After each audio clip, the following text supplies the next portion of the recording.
Shalom anak ibu semuanya, ketemu lagi dengan ibu melalui BDR kita. Ibu harap kamu selalu dalam keadaan sehat dan masih semangat untuk BDR kita ya. Nah, hari ini kita belajar tema 2 subtema 1 PB4, mata pelajaran PKN mengenai hak dan kewajiban sebagai warga masyarakat dalam kehidupan sehari-hari. Namun pada materi nanti ibu jelaskan hak dan kewajiban itu dalam pemakaian listrik. Lalu yang kedua, pelajaran bahasa Indonesia materi antar gagasan yang didapat secara visual. Nanti itu akan ibu berikan ya. Pada tujuan pembelajaran kita hari ini, yang pertama itu pelajaran bahasa Indonesia. Siswa mampu mengidentifikasi gambar-gambar dari teks visual yang diamati dengan tepat. Tujuan kedua, siswa mampu menuliskan gagasan pokok dari teks visual yang diamati dengan benar. Lalu pelajaran PKN tujuannya, siswa mampu menjelaskan pentingnya melaksanakan hak dan kewajiban secara seimbang dalam kehidupan masyarakat dengan percaya diri. Lalu yang kedua, siswa mampu menceritakan pengalaman diri melaksanakan hak dan kewajiban secara seimbang dalam kehidupan masyarakat. Nah, itulah pembelajaran kita. Kembali lagi ibu ingatkan, jangan lupa memakai masker ketika beraktivitas di luar rumah. Sampai di luar rumah, alangkah baiknya mencuci tangan ataupun mandi ya. Kita akan berdoa bersama. Mari kita satukan hati, kita berdoa. Kembali kami mengucap syukur kepadamu ya Tuhan, karena hari ini Tuhan masih memberikan kami kesehatan. Tuhan, kami sudah berkumpul di rumah kami masing-masing. Kami mohon berkatilah BDR kami. Banyak dosa yang kami perbuat, kami mohon ampun kepadamu. Hapuskanlah dosa kami Tuhan, agar kami layak di hadapanmu. Kami berdoa ya Tuhan untuk bumi kami, hingga saat ini belum pulih dari virus corona. Kami mohon pulihkanlah bumi kami, agar kami boleh melakukan aktivitas seperti biasanya. Kami mohon ingatkanlah kami selalu mengucap syukur kepadamu ya Tuhan, selalu berterima kasih kepadamu. Ajarilah kami menjadi anak yang baik, anak yang tidak nakal, anak yang takut akan Tuhan Yesus. Kami berdoa juga ya Tuhan untuk sekolah kami. Kami mohon berkatilah sekolah kami ya Tuhan, jauhkanlah dari orang-orang jahat. Tuhan Yesus yang baik, kami juga mau berdoa ya Tuhan, jikalau ada orang tua kami yang sakit, kami mohon berkatilah orang tua kami, berikanlah mereka kesehatan, umur yang panjang, dan angkatlah penyakitnya ya Tuhan. Beri juga kami ya Tuhan, jikalau ada teman kami yang sakit, kami mohon berkatilah teman kami, angkatlah penyakitnya ya Tuhan, bolehkanlah dia sembuh. Dan kami berdoa juga untuk guru-guru kami ya Tuhan, kami mohon berkatilah guru kami, berikanlah guru kami selalu kecerdasan, program-program yang baik untuk mendidik kami ya Tuhan. Sampai di sini doa kami ya Tuhan, kami mohon terimalah doa kami, di dalam nama Tuhan Yesus Kristus kami berdoa dan mengucap syukur, amin. Pada materi sebelumnya, kamu telah belajar menemukan gagasan dari teks tertulis dan teks lisan. Kali ini, kamu akan belajar menemukan gagasan dari teks visual. Gagasan pokok dari teks visual. Teks visual adalah naskah atau teks yang dibentuk dengan menggunakan gambar, bukannya kata-kata. Dalam teks visual, kita akan menemukan foto atau ilustrasi yang terdapat maknanya. Teks visual bisa berupa gambar, animasi, ataupun video animasi yang berisi informasi dari pembuatnya. Sama seperti teks tulisan, teks visual juga mengandung gagasan pokok di dalamnya. Gagasan pokok yaitu ide utama atau inti dari sebuah paragraf. Gagasan pokok dapat ditemukan dalam kalimat awal, kalimat pokok, ataupun kalimat topik. Menentukan gagasan pokok. Khusus menentukan gagasan pokok pada teks visual, ada langkah-langkahnya ibu berikan, yaitu mengamati media teks visual, baik pada gambar yang diamati ataupun yang diam ataupun bergerak. Mencatat hal penting, kegiatan maupun situasi yang ada pada teks visual. Yang ketiga, membuat kalimat yang menggambarkan keseluruhan peristiwa dalam teks visual. 4. Menyusun kalimat tersebut menjadi satu paragraf. 5. Menemukan kalimat utama dari paragraf tersebut. 6. Mengubah kalimat pokok ke dalam kalimat yang lebih singkat, padat, dan jelas menjadi gagasan utama dari teks visual. Nah, anak-anak ibu, sekarang buka buku tema kamu halaman 28. Perhatikan gambar tersebut. Setelah kamu memperhatikan gambar di halaman 28, sekarang kita bahas bersama-sama pertanyaan di halaman 29. Ada 3 pertanyaan. Pertanyaan pertama, apa yang diceritakan gambar tersebut? Ayo, apa ya nak menurut kamu? Ya, benar. Ayo kita perhatikan sama-sama nak. Ada seorang laki-laki menonton televisi, memakai AC, dan menggunakan lampu. Nah, yang diceritakan oleh gambar itu adalah penggunaan energi listrik dalam kehidupan sehari-hari. Pertanyaan kedua, sebutkan peristiwa pada gambar yang terkait dengan sumber energi listrik. Ayo, apa ya yang terkait? Ayo perhatikan gambar tersebut. Ya, benar. Gambar yang terkait dengan sumber energi listrik adalah pemanfaatannya, yaitu listrik dapat digunakan untuk menyalakan televisi, lampu, kulkas, dan AC. Sekarang, pertanyaan yang ketiga. Kemudian, tulislah gagasan pokok dari gambar tadi. Nah, kita diminta menentukan gagasan pokok pada gambar di halaman 28. Ayo nak, kita hubungkan pada jawaban kita tadi yang pertama dengan yang kedua agar kita dengan mudah menentukan gagasan pokok tersebut. Ada yang tahu? Ya, kita hubungkan berdasarkan juga gambar. Telah ditentukan bahwa gagasan pokoknya manfaat energi listrik dalam kehidupan sehari-hari. Nah, itulah pembelajaran gagasan pokok dari teks visual. Selanjutnya, hak dan kewajiban dalam penggunaan energi listrik.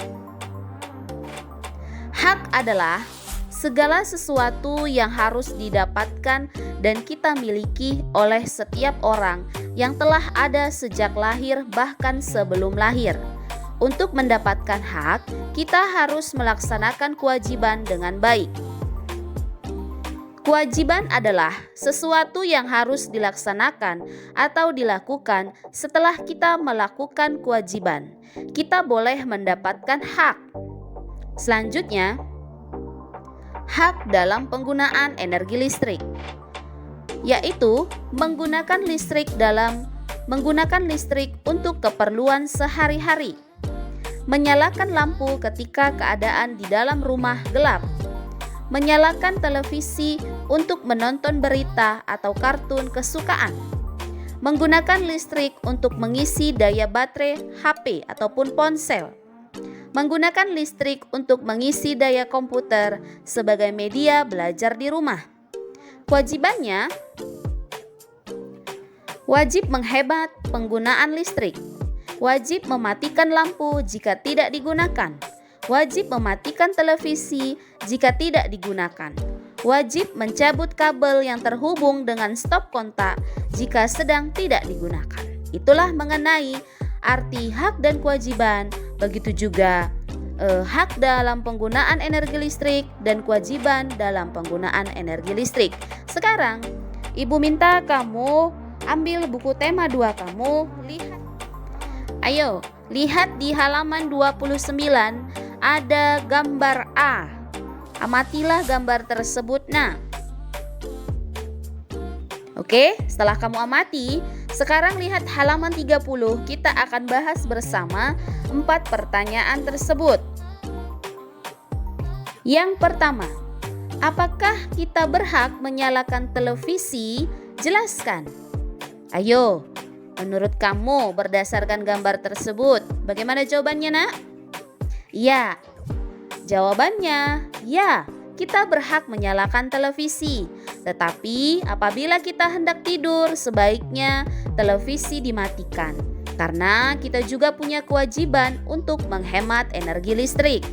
Pertanyaan kedua, apa yang terjadi jika televisi menyala tetapi tidak ada yang menonton? Ayo, lihat nak, berdasarkan gambar. Ada yang tahu? Ya, benar sekali. Tentu saja itu adalah pemborosan energi listrik dan akan menyebabkan pemborosan energi listrik. Pemborosan energi listrik bisa menyebabkan pemborosan biaya. Yang ketiga, apa yang perlu kamu lakukan jika akan tidur? Ayo hubungkan dengan gambar.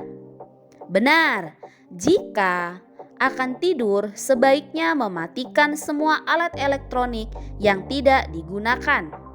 Pertanyaan keempat, apa yang perlu diperbaiki dari sikap pada gambar di atas? Ayo, apa ya nak ya? Ada yang tahu? Oke, kita jawab.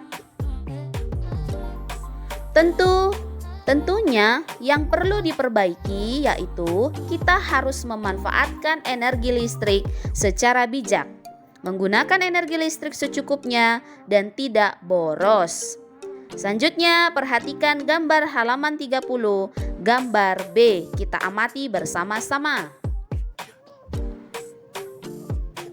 Oke, setelah kamu amati, kita bahas pertanyaan di halaman 30 dan 31. Ada 4 pertanyaan. Yang pertama, apakah kita berhak menyalakan televisi? Jelaskan. Ayo kita jawab. Ya, tentu saja kita berhak menyalakan televisi. Karena melalui televisi kita dapat memperoleh pengetahuan dan hiburan. Pertanyaan kedua, apa manfaat kita menonton televisi bersama-sama anggota keluarga? Coba kira-kira manfaatnya apa ya? Ayo, apa ya nak ya? Ya, benar. Ya, benar sekali. Selain manfaatnya memperoleh pengetahuan dan hiburan, juga dapat menambah kedekatan anggota keluarga dan bisa menghemat energi.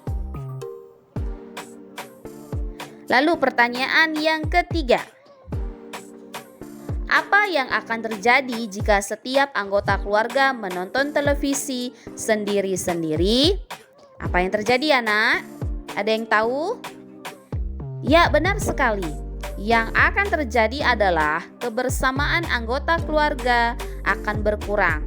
Masing-masing anggota keluarga akan memiliki sifat individualisme dan juga lebih boros energi listrik. Pertanyaan keempat. Hal baik apa yang dapat kita contoh dari gambar di atas? Hal baik apa ya nak? Ya, hal baik yang kita dapat yang dicontoh adalah kita dapat memperoleh pengetahuan dan hiburan, menjaga kedekatan anggota keluarga, dan bisa menghemat energi listrik dan juga biaya. Nah, anak-anak ibu, ayo kita baca bersama dan memahami. Lihat di halaman 31 paling bawah. Sekedar mematikan lampu saat tidur, menyalakan barang elektronik hanya ketika kita butuhkan adalah hal sederhana yang bisa kita lakukan untuk menghemat energi listrik. Menggunakan listrik dengan bijak adalah ketika kita menghematnya. Hemat energi listrik artinya kita sudah melaksanakan hak dan kewajiban secara seimbang. Nah, anak-anak ibu, di sini ibu ingatkan kembali dalam pembelajaran kita. Ayo sama-sama kita menjalankan hak dan kewajiban kita dalam penggunaan energi listrik dengan baik. Baik, anak-anak ibu, kamu baru saja menyaksikan penjelasan materi yang ibu berikan tadi. Ibu harap kamu memahaminya. Untuk tugas itu, lihat di buku tema kamu di halaman 30, ada gambar B. Ya, ada gambar B, kamu pahami di situ, kamu perhatikan ya. Setelah itu, kamu menjawab pertanyaan yang di halaman 29. Itu ada 1 sampai 3. Pertanyaan yang pertama, apa yang diceritakan gambar tersebut? Nomor 2, sebutkan peristiwa pada gambar yang terkait dengan sumber energi listrik. Yang ketiga, tulislah gagasan pokok dari gambar tadi. Nah, gambar yang dimaksud adalah gambar yang di halaman 30, yaitu gambar B. Ya, ibu ulangi. Kamu mengerjakan pertanyaan di halaman 29, namun gambar yang diselesaikan adalah di halaman 30, kamu amati. Oke, nah cara mengerjakannya bagaimana, Bu? Caranya seperti yang kita bahas bersama-sama tadi pada video sebelumnya yang kita jawab itu pada gambar di halaman 28 ya. Di gambar halaman 28 tadi yang kita amati, lalu kita jawab pertanyaannya 1 sampai 3 di halaman 29. Namun pada tugas kamu mengamati gambar di halaman 30, yaitu gambar B, dijawab pertanyaan halaman 29. Itu dia untuk bahasa Indonesia. Lalu yang kedua, PKN di halaman 32 paling atas. Sekarang saatnya kamu menceritakan pengalamanmu menggunakan listrik di rumah. Apakah kamu sudah melaksanakan hak dan kewajibanmu secara seimbang? Nah, caranya maksudnya itu kamu membuat cerita pengalaman kamu dalam menggunakan listrik di rumah. Seperti tugas sebelumnya yang Ibu suruh kamu membuat cerita pemanfaatan sumber energi matahari ya. Namun bedanya di sini kamu membuat cerita berdasarkan pengalaman kamu pada penggunaan listrik di rumah. Lalu hubungkan apakah kamu sudah melaksanakan hak dan kewajibanmu secara seimbang ya. Kerjakan di buku tugas tema. Nah, namun nanti akan kamu bacakan di hari Jumat ya, seperti tugas sebelumnya juga ya nak ya. Itu dia. Nah, itu saja untuk tugas kamu. Bu harap kamu memahaminya. Jangan lupa diakhiri dengan doa. Tetap sehat, tetap semangat, Tuhan Yesus memberkati. Shalom.